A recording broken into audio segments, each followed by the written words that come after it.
Hello dear student, myself Kanchan Vishramji Kumbhalkar, Assistant Professor, Department of Chemistry, Shri Shivaji College of Arts, Commerce and Science Akola.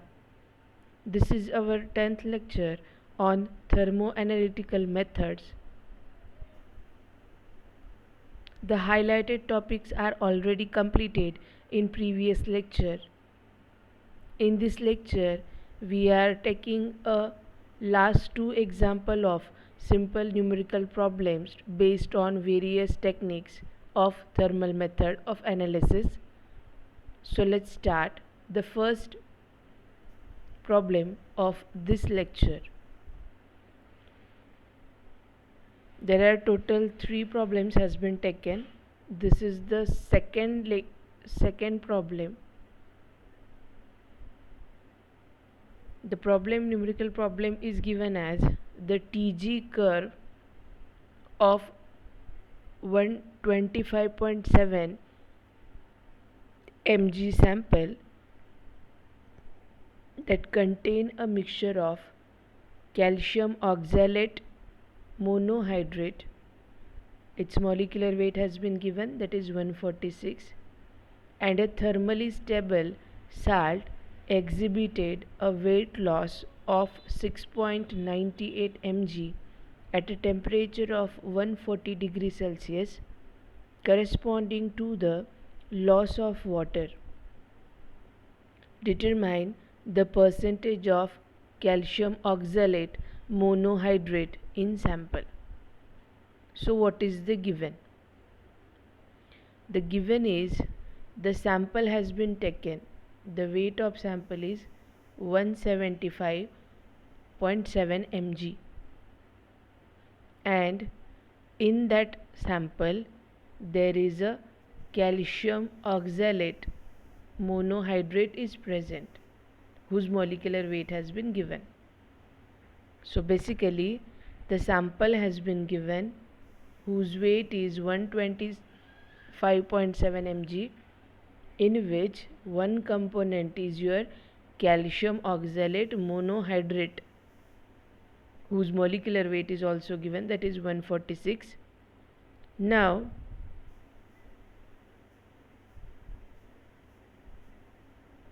the weight loss takes place is 6.98 milligram at a temperature of 140 degrees Celsius, and this is because of the loss of water.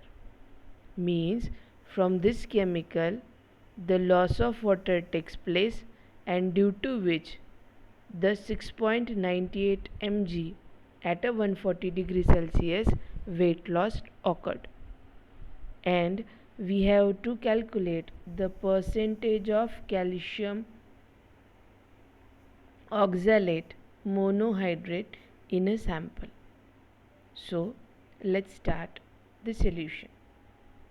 Now there is a tentative reaction has been given. The reaction stoichiometry is not declared or reaction is not given completely. So we are assuming that such type of stoichiometry has been observed in the reaction. That is, when calcium oxalate monohydrate is heated at that of the 140 degrees Celsius, there is a loss of water.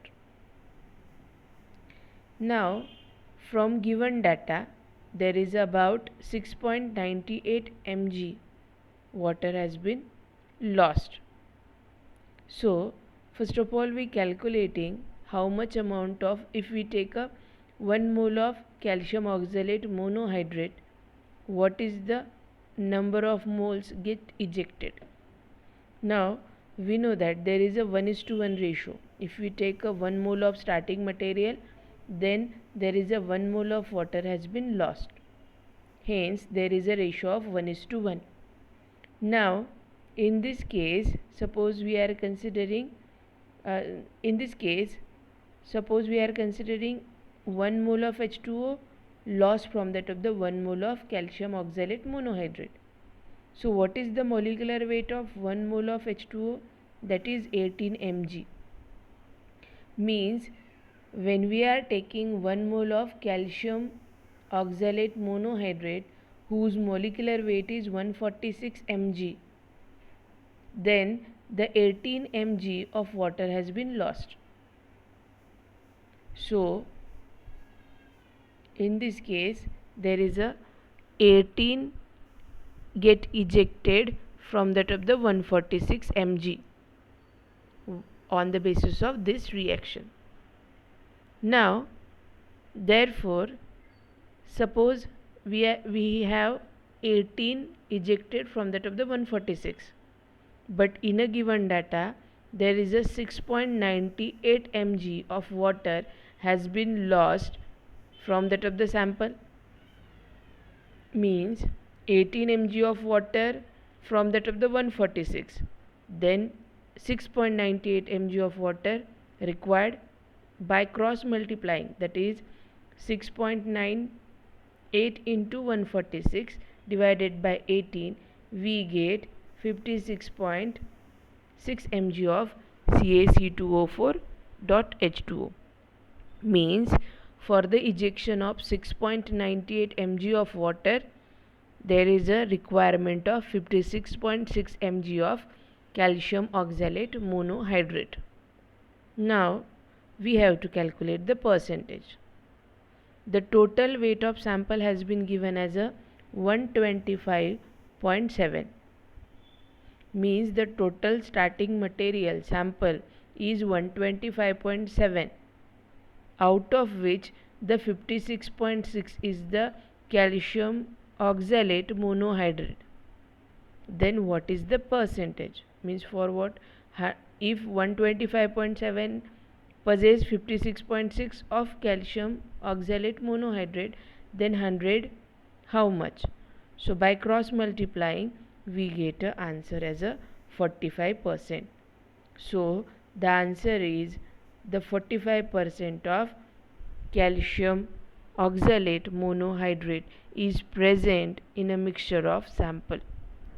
So this is the first example of this lecture. Now we are moving to the second example of this lecture and the overall third example and the last example.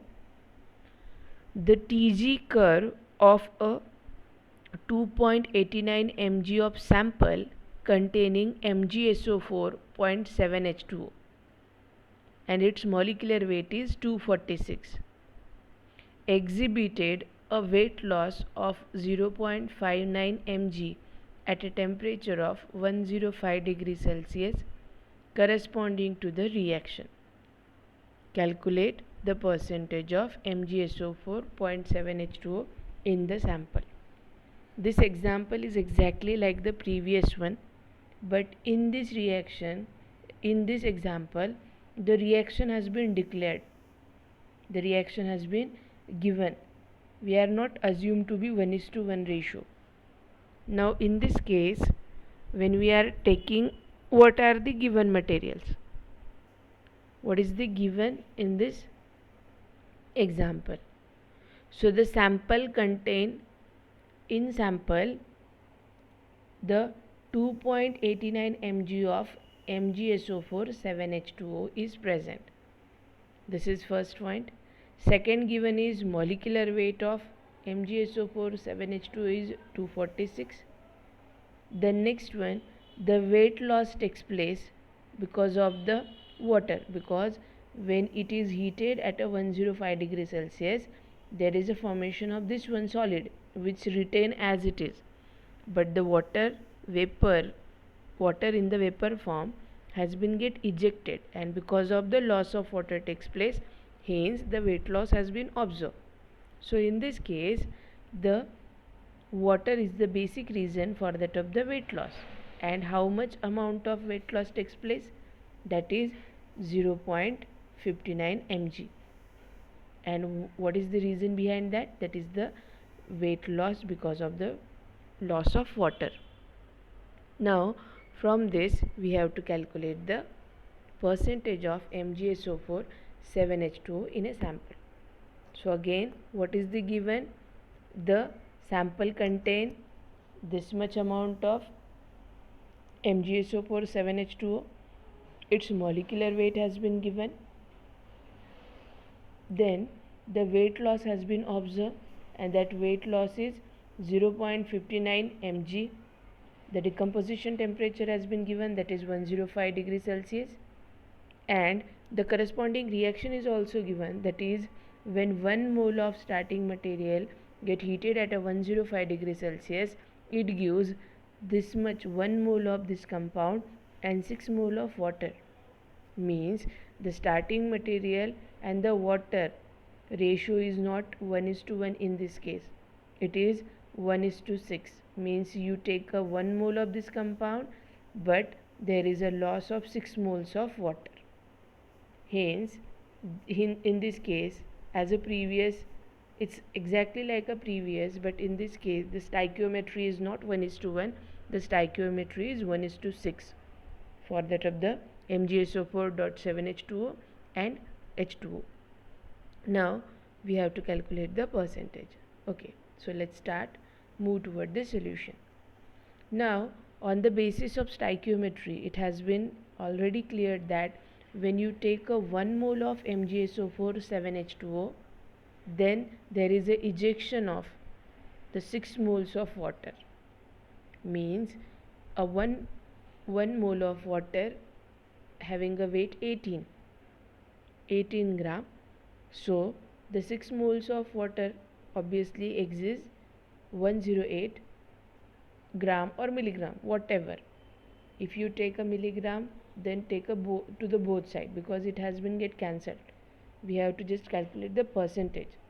Either you put a gram, either you put a milligram, but that has been taken to the both the side.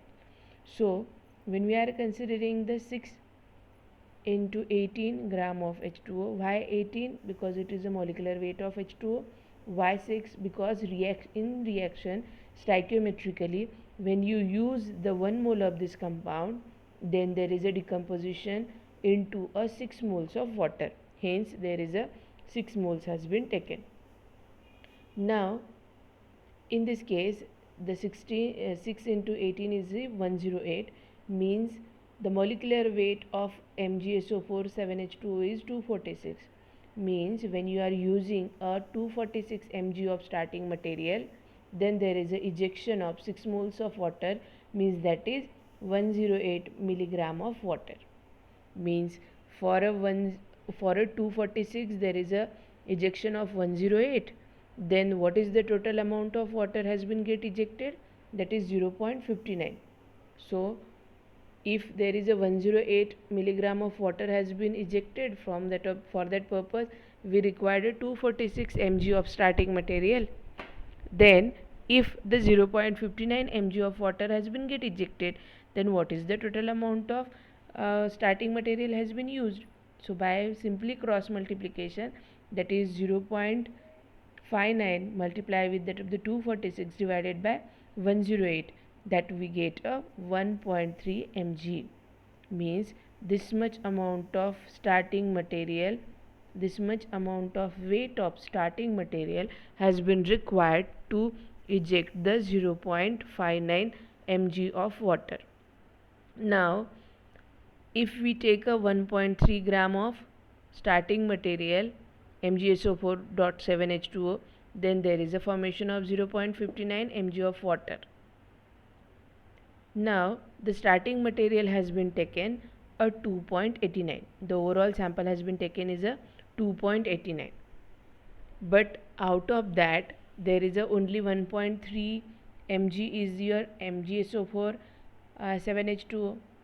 So out of 2.89 milligram, there is a 1.3 milligram of this compound.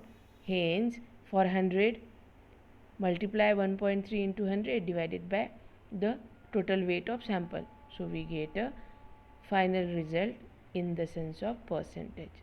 So this is the overall 45% percentage of MgSO4.7H2O in sample. So this is the solution of the third example based on the TG data, that is thermogrametric data. So in this lecture this is all about. Now in next lecture we will start with a new topic, that is differential scanning colorimetry. Up till then, take care, be safe, stay safe. Thank you very much.